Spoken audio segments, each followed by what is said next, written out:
Assalamualaikum warahmatullahi wabarakatuh. Perkenalkan, nama saya Zikri Mulya Syakban dengan NIM 230304291,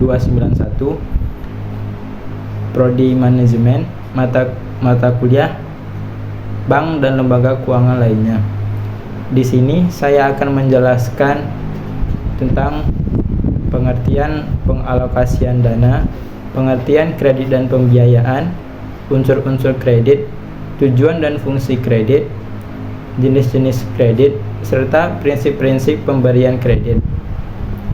Yang pertama yaitu pengalokasian dana. Pengalokasian dana adalah proses penentuan bagaimana sumber daya keuangan akan digunakan. Ini adalah elemen kunci untuk perencanaan keuangan dan manajemen. Pengalokasian dana bisa melibatkan penentuan beberapa banyak dana yang akan dialokasikan untuk berbagai departemen dalam sebuah organisasi atau berapa banyak yang akan diinvestasikan dalam berbagai jenis investasi. Proses ini biasanya melibatkan analisis risiko dan potensi pengembalian dari berbagai pilihan alokasi. Yang kedua, pengertian kredit.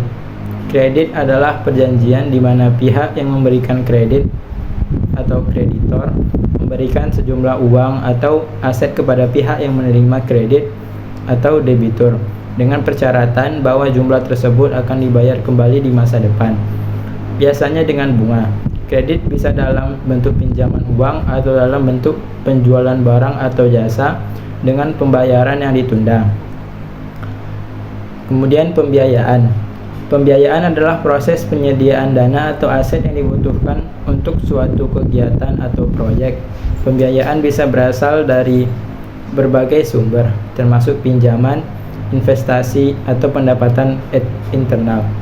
Pembiayaan biasanya diperlukan untuk memulai atau memperluas usaha, membeli aset-aset seperti properti atau peralatan, atau untuk membiayai operasi sehari-hari. Kemudian yang ketiga, unsur-unsur kredit. Ada beberapa unsur utama dalam kredit. Yang pertama, debitur, yaitu pihak yang menerima kredit dan bertanggung jawab untuk membayar kembali. Kemudian ada kredit, yaitu pihak yang memberikan kredit. Kemudian jumlah kredit, jumlah uang atau nilai aset yang diberikan, suku bunga, persentase dari jumlah kredit yang harus dibayar sebagai biaya untuk penggunaan dana. Ada periode kredit, waktu yang diberikan untuk pembayaran kembali kredit. Kemudian ada agunan, yaitu aset yang ditahan oleh kreditor sebagai jaminan jika debitur gagal membayar. Yang keempat, ada tujuan dan fungsi kredit.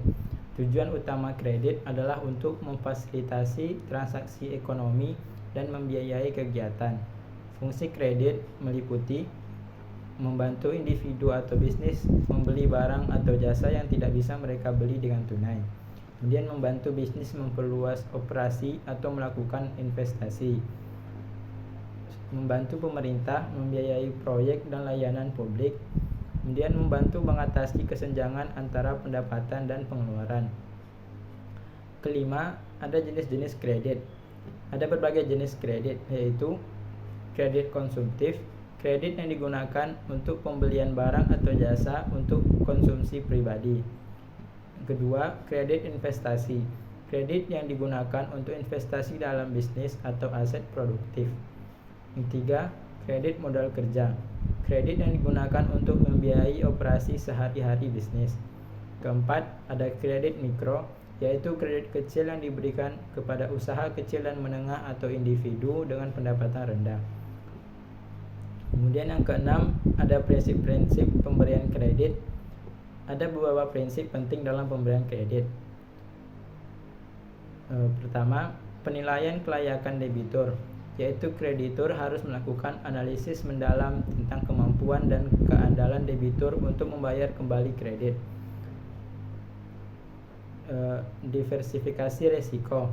Kreditor harus menghindari memberikan terlalu banyak kredit kepada satu debitur atau sektor untuk mengurangi risiko.